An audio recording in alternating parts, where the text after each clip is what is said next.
As a cultivator, I cannot accept people's conditioning. Yeah. Even Yeah. after so many years of cultivation, Yeah. I think I seriously need to have Yeah, a very deep reflect on it contemplation. and contemplate into the Yeah, thing deeply so that you understand how this defilement is not easy. It's, they say like there are layers. There are different people got their own behavior, their conditioning, their uniqueness of thinking. There are certain things that can trigger off emotion and unhappiness.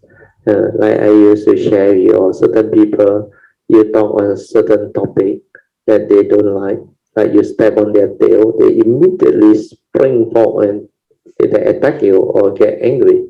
But these are the things that make them really unhappy, sensitive, and you cannot like go ahead to say all those things because they are such. Uh, so you have to find out your own. Like you use the word.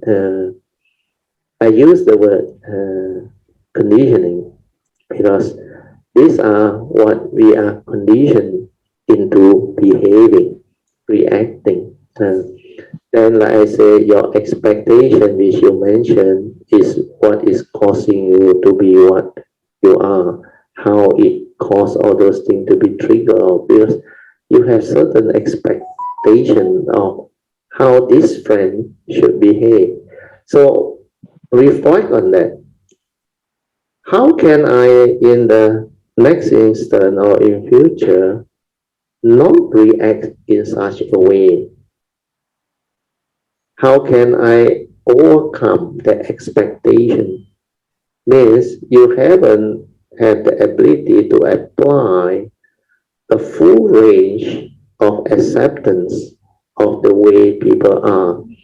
So that category that the mind give to different people with different relationship created the expectation and the tolerance. Like if it's your own family member, normally you can. But if it's somebody you trust or you want to help and that person break on the promise or the basic decency of having that relationship was broken, the trust, that it can spring off and trigger off. So Dhamma is to create that contemplation, that reflection, so that we understand. Then we can apply to a full range of conditions. So in the future, not only to say we must not have expectation.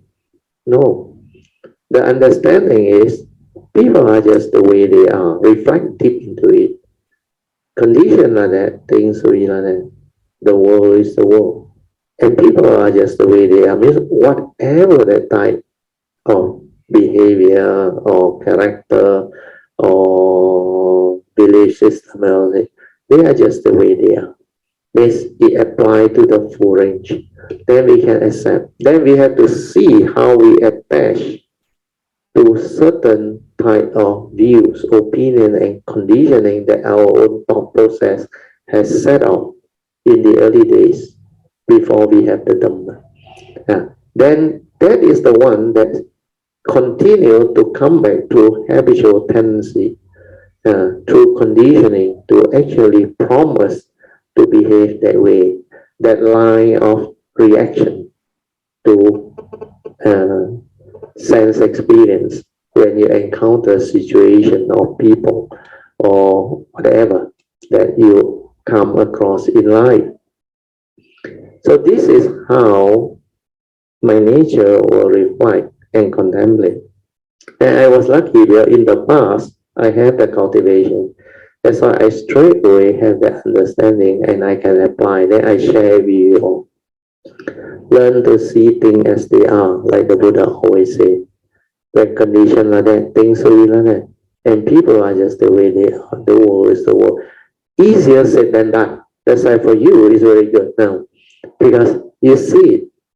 Although you already know the Dhamma for so long, but to apply it, to allow it to surface in life, and have the mindfulness and the sensitivity to actually feel it and watch the reaction from your mundane mind is very important, because the ego is still there, the sakkayaditthi is still there, the I, the sankhara, the egoic mind is still there, and that movement is very strong, and that one can come through the back door, like I always say. So you need to contemplate, reflect until very, very clear, until the acceptance. The word acceptance is a very loose word, but acceptance with understanding or wisdom is not easy. You have to understand the truth, the Dhamma behind. Then the acceptance born of wisdom is not suppression anymore. Then it becomes an understanding that you can allow things to be. That's how you can just smile instead of getting angry. Because the world is the world. People are just the way they are. The reality is suchness, ta ta ta.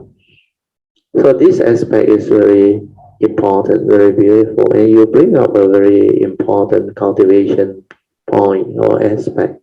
So hopefully this one can give you further understanding and help you develop more stable yoniso manasikara to overcome all the future response to sense experience when you encounter it.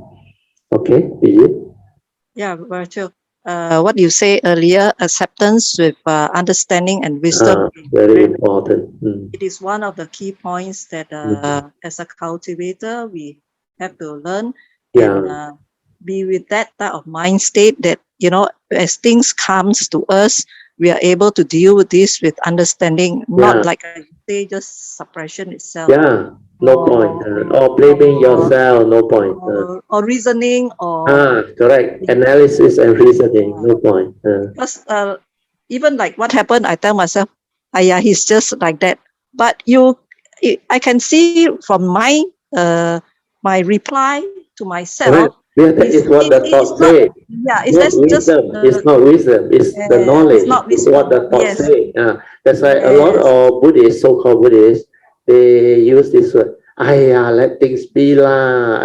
She lah. That one lah. That one they won't learn. They won't learn. Yeah. Because that is what they have been taught. Let go lah. Why attach? Why cling? No use, because at the understanding level, you cannot lie. When you get angry or emotional, or when you react and stir, if you are a cultivator, at that moment your awareness is there, or you have fear, you have worry, anxiety, you sense it straight away. That is how a cultivator differs from a non-cultivator.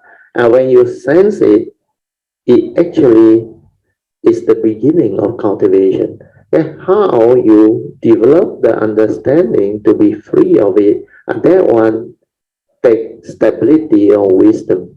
Then you see very clearly, without the Dhamma, Yoniso Manasikara, it will continue to haunt that person. Then of course, non-cultivator is worse. They don't even have the awareness to be aware. Their thought process change inside their proliferate further, and they get more angry. They are conditioned by karmic friction and all those things. So you can see the various type of human being or sentient being behaving in the way they are, because they are in that stage of delusion. Then for those who have less delusion, they have developed more cultivation, they are more sensitive, they are aware. But most of people who have some form of awareness, they get trapped at that stage because they blame themselves. Like just now you mentioned something, your relative, you said, after so many years in the Dhamma, I still react. That one initially will come out, but don't be deceived by it. Because this type of remorse, no use. It's not a question about how many years we in the Dhamma, we still behave like that. But that one is what the thought will tell you. But basically, to most people, this is the truth. But what I mean is, the answer to that is more important than that remorse. Understand? that remorse is not the way forward, because it will not give you the answer. You have to accept you are still not having the ability to liberate and free. Means this thing still has that power to stir your mind. But at least you know you have developed improvement. But the awareness of it is very important. When you are aware, that is the beginning of cultivation. Like I said, aware means what? That these are defilements. These are habitual tendency, expectation, first noble truth reality. It will condition wrong thought. It will condition your negativity of emotion. Then apply the 5 ways to overcome this unwholesome thought. The first way and second way is still thought based. That one leave it because we have gone through. Think of the direct opposite wholesome thought, or think of the consequence. You want to do it again, you can, but no point. More important, go to the third way. Third way is the best. Means stay with that feeling, that emotion. Let's see what happens. But of course, when you are talking to him or her, then it is not easy. But if you want to try it when you are not with anybody, stay with it. Let's see how it dissipates. When it dissipates, you come out of it, then you reflect. What happened? This emotion is not me. Anger is not me. You have to go through it a few times. When this thing is being stirred, when you are affected, silent, especially in the office or in public area, or there's a misunderstanding or what, then straight away do whatever you can to just end it, then silence yourself and just stay silent. Find out, let it dissipate. Then when this thing happens over a few times, you will develop wisdom, and that wisdom which arises is more stable. Because that one is born of Dhamma. Then the Dhamma that is connected to all this understanding will actually trigger off the awakening and the understanding to make it very stable. Then like you say, no wonder the Buddha said, anger was not me, feeling was not me, emotion was not me. They come and they go, I didn't die. Then when it arises, if I don't do anything, it ceases to be. That's why they are dependent, originating, condition arising, causal phenomena. Hence, anicca, impermanent. If I don't hold, if I don't grasp, I don't give meaning, I don't attach, everything is just the way it is. And then I start to see clearly what the Buddha meant by thing is just the way it is. Condition like that, things will be like that. They are just the way they are. Condition like that, things will be like that. Whatever things that happen in life, also the same. Whether it's encountering a situation, a person, or the environment, or nature's condition. Every of this situation has its own causes and condition behind.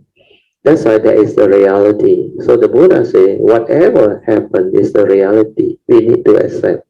After we accept, we move, we act. Act with what? Noble Eightfold Path. That's why right view will condition right action, right speech, and right thought. So no matter how, we will need to actually develop skillfulness in Noble Eightfold Path to allow all these things to resolve amicably. So this training needs some form of stability. And then after a while, you realize you become different maybe. What happened in the past no longer happen anymore. Then you feel such relief and joy when you start to see, hey, how come now different already? Last time I still had this movement and other. Now cannot already. Now instead you laugh at it. So this is how the process can actually come about.